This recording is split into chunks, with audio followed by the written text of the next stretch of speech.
हरे कृष्णा मेरे श्रोतागण, कैसे हैं आप सब। उम्मीद है कि भगवान की कृपा आप सब पर बनी रही हो। जैसा कि हम सबको पता है कि वट सावित्री की पूजा नज़दीक आने वाली है। ऐसे में इस पूजा से जुड़े कुछ महत्वपूर्ण सवाल ऐसे हैं जो नए व्रती को बहुत परेशान करते हैं। उन सभी सवालों के बारे में इस वीडियो में मैं आप सबसे बात करूंगी। साथ ही इस वीडियो में जानेंगे कि वट सावित्री की पूजा कब है, पूजा की शुभ मुहूर्त कब है, पूजा विधि क्या है और पूजा में लगने वाले सामग्री कौन कौन से हैं। साथ ही पूजा के बाद पति की पूजा कैसे करें, इन सभी बातों के बारे में इस वीडियो में मैं आप सबसे बात करूंगी।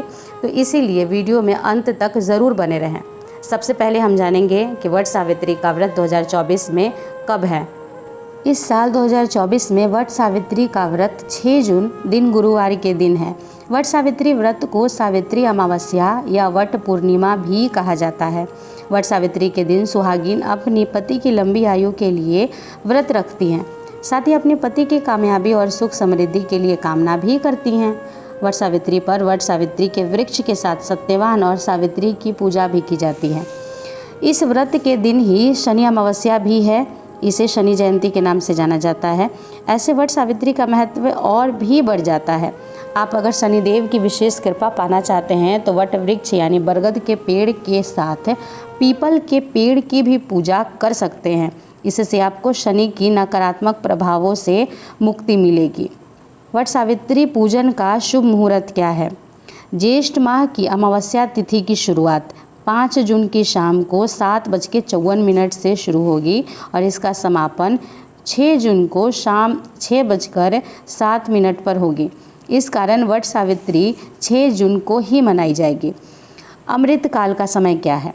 6 जून को सुबह 5:30 से 5:35 से लेकर सुबह 7:16 तक है। वट सावित्री की पूजन का शुभ मुहूर्त 6 जून सुबह 8:56 से लेकर सुबह 10:37 तक है।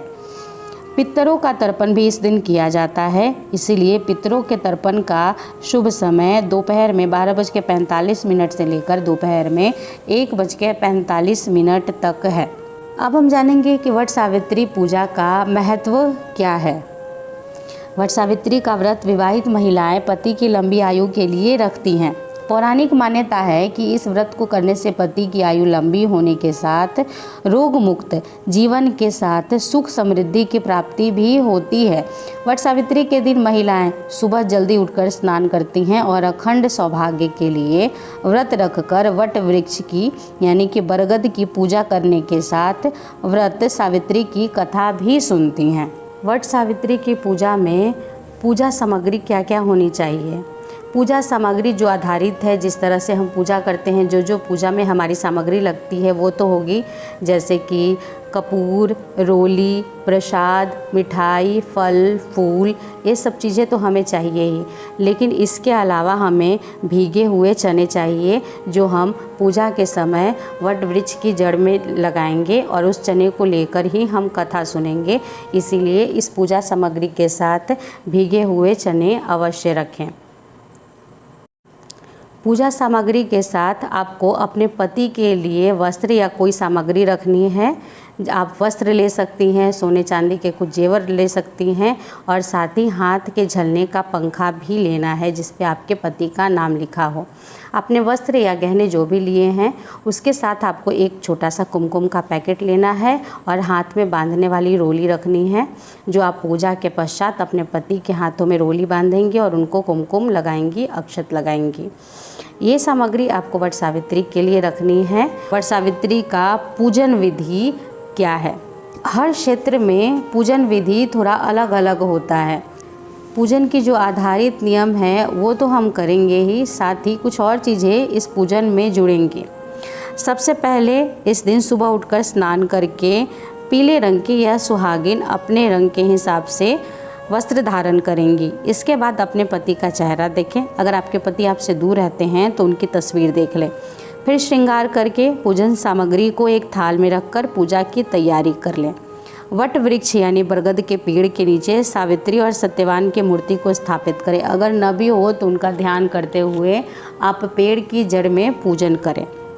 इसके बाद वट वृक्ष में जल अर्पित करें, फूल, भीगे चने, गुड़ और मिठाई चढ़ाएं। इसके बाद वट वृक्ष के चारों तरफ रोली बांधते हुए कम से कम 7 बार परिक्रमा करें। अपनी सुविधा के हिसाब से सुहागिन महिलाएं 11 बार, 21 बार, 51 बार, 101 बार परिक्रमा करती हैं, लेकिन कम से कम 7 बार परिक्रमा अवश्य करें। पूजा विधि के साथ कुछ चीज़ें और हैं जो वट सावित्री पूजा को खास बनाती हैं। अब हर अलग अलग क्षेत्र में पूजा थोड़ा अलग अलग तरीके से किया जाता है, लेकिन वट सावित्री में जो नियमित पूजा विधि है, वट के पेड़ की पूजा करने के पश्चात जब आप उसमें 7 बार कम से कम रोली जो बांधती हैं, उस रोली के अंदर अपने पति के लिए जो सामग्री आप लेंगी, उस वट वृक्ष के चारों तरफ जो आपने रोली बांधी है, उस रोली में आप अपने पति के लिए लाई हुई सामग्री को पूजा किए हुए स्थान से स्पर्श करा के उस रोली के अंदर अटका दें। साथ ही उस रोली के अंदर आप अटकाएंगी एक हाथ के झलने का पंखा जिस पे आपके पति का नाम लिखा हो, वो भी उसमें अटका देंगी। इतना करने के पश्चात हाथ में चने और अक्षत लेकर आप वट सावित्री की कथा को सुनेंगे। कथा सुनने के बाद जो भी आपके दान की सामग्री है वो आप पंडित जी को, वहाँ पे जो पंडित जी उपलब्ध होंगे उनको आप दान कर सकती हैं, या दान का सामान आप बाद में भी किसी ब्राह्मण को दे सकती हैं। जो अपने पति के लिए सामग्री लेकर आई हैं, कथा सुनने के पश्चात उस सामग्री को आप उस रोली से बाहर निकालें और भगवान को प्रणाम करके, वृक्ष को प्रणाम करके उसको अपने साथ घर ले जा सकती हैं। इस पूजन विधि में एक चीज़ आपको और जोड़नी है। जब आप पूजा करेंगी, आपको अपने केशों में, चाहे आपके बाल बंधे हो या ना बंधे हो, लेकिन आपको जो वट वृक्ष के पत्ते होते हैं, जो डंठल सहित होते हैं, डंठल सहित पत्ते को आपको अपने बालों में अटकाना है। आप अपने जूड़े में अटकाइए या फिर किसी भी क्लचर पिन से आप उसको अपने बालों में लगाइए, लेकिन उसको अटका के ही आपको पूजा करनी है। पूरा पूजा होने के पश्चात चाहे आप उसको दिन भर पत्ते को बालों में लगा रहने दें, कोई दिक्कत नहीं है, लेकिन उसके बाद आप निकाल भी सकती हैं। इतना पूजा होने के बाद, कथा सुनने के बाद आप अपने घर में आए। जो सामग्री आपने अपने पति के लिए लिया है, जो आपने रोली में अटकाई थी, उस सामग्री को अपने पति के पास रखिए। पहले उनके चरणों को धो के उनको रोली और जो आपने सामग्री लाई है अपने पति के लिए, वो उनको अपने पति को दे दीजिए। पहनने का चीज़ है तो उनको पहना दीजिए और मिठाई प्रसाद उनको खिलाने के बाद अपने पति को हाथ के पंखा को झले। उसके पश्चात आपने अपने पति के आशीर्वाद लेना है और ईश्वर से प्रार्थना करना है कि ईश्वर आप मेरे पति को स्वस्थ जीवन और उन्हें तरक्की दें। अब हम जानेंगे कुछ सवालों के बारे में जो नए व्रती को परेशान करते हैं। जैसे कि नया व्रत शुरू करना चाहते हैं तो क्या हम कर सकते हैं? बिल्कुल, इस व्रत की शुरुआत कर सकती हैं, क्योंकि इस वर्ष कोई भी 2 मास मूल मास नहीं है, तो आप बिल्कुल नए व्रत की शुरुआत कर सकती हैं। अगला प्रश्न है कि क्या हम अपने मायके से, नैहर से स्टार्ट कर सकते हैं इस व्रत को? बिल्कुल आप कर सकती हैं। अगर आपके मायका में ये व्रत होता है, आपके यहाँ कोई मान नहीं हो, तो आप मायका से भी अपने इस व्रत को आप उठा सकती हैं। अगला प्रश्न होता है महिलाओं का, नए व्रतियों का, क्या हम ससुराल से व्रत शुरुआत कर सकते हैं? बिल्कुल आप कर सकती हैं। अगर आपके ससुराल में यह व्रत होता है तो आप आसानी से कर सकती हैं। अगर नहीं होता है, आपके ख़ानदान में नहीं होता है या आपके पूरे इलाके में ही नहीं होता है, तो सबसे पहले आप अपने घर के बड़े बुजुर्ग से परामर्श ले लें कि आप इस व्रत को करना चाहती हैं, यह व्रत में ऐसे होता है। उसके बाद वो आपको बताएंगे कि इस व्रत को लेकर कोई मान तो नहीं है, कोई समस्या तो नहीं है। अगर ऐसा कुछ नहीं है तो बिल्कुल आप नए व्रत की शुरुआत कर सकती हैं। अपने ससुराल से भी शुरुआत कर सकती हैं।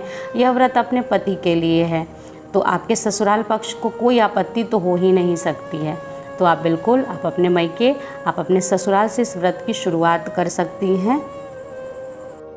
अगला प्रश्न महिलाओं का हमेशा होता है कि हमने जो अपने पति के लिए सामग्री पूजा में लगाई है, वो हम अपने पति को कैसे दें? व्रत करने के बाद हम अपने पति की पूजा कैसे करें? वो तो हमसे दूर रहते हैं, वो दूसरे शहर में रहते हैं काम के सिलसिले में। तो उस पूजा सामग्री का हम कब इस्तेमाल कर सकते हैं, कब तक कर सकते हैं? अगर आपके पति आपसे दूर रहते हैं तो कोई दिक्कत वाली बात नहीं है। जो भी आपने सामग्री पूजा विधि में लगाई है आप अपने पति के नाम से, उसको आप संभाल के रख दीजिए। जब भी आपके पति आएँ, आप उन सामग्री को पूरे विधि पूर्वक पहले पैर धो के हाथ में कलावा बांध के जो भी आपने सामग्री ली उनको अपने पति को दे दें, हाथ का पंखा जल दे। सामग्री मिठाई प्रसाद ऐसी चीज़ तो है नहीं कि आप लंबे समय तक रख सकती हैं, तो उस समय तक आप कोई भी अपने पूजा में लगाई हुई प्रसाद या फिर बाज़ार से मंगा के प्रसाद उस पूजा में लगा के आप अपने पति को खिला सकती हैं। आप उस सामग्री को बाद में भी इस्तेमाल कर सकती हैं, कोई दिक्कत वाली बात नहीं है। आप अपनी सामग्री को अच्छे से रख दीजिए। इन सभी प्रश्नों के अलावा भी अगर आप किसी श्रोतागण के मन में कोई और सवाल हो तो बिल्कुल आप कमेंट में पूछ सकते हैं। मैं आपके सवालों का जवाब देने का भरसक प्रयास करूंगी। इस वीडियो में हमने वट सावित्री के बारे में कुछ ज़रूरी बातों के बारे में जाना। उम्मीद है कि आप सबको यह वीडियो पसंद आई होगी। ऐसा है तो वीडियो को एक लाइक कर दीजिएगा और अगर आप चैनल पर नए हो तो चैनल को सब्सक्राइब कर दीजिए। मिलते हैं किसी अगली वीडियो में, तब तक के लिए हरि बोल।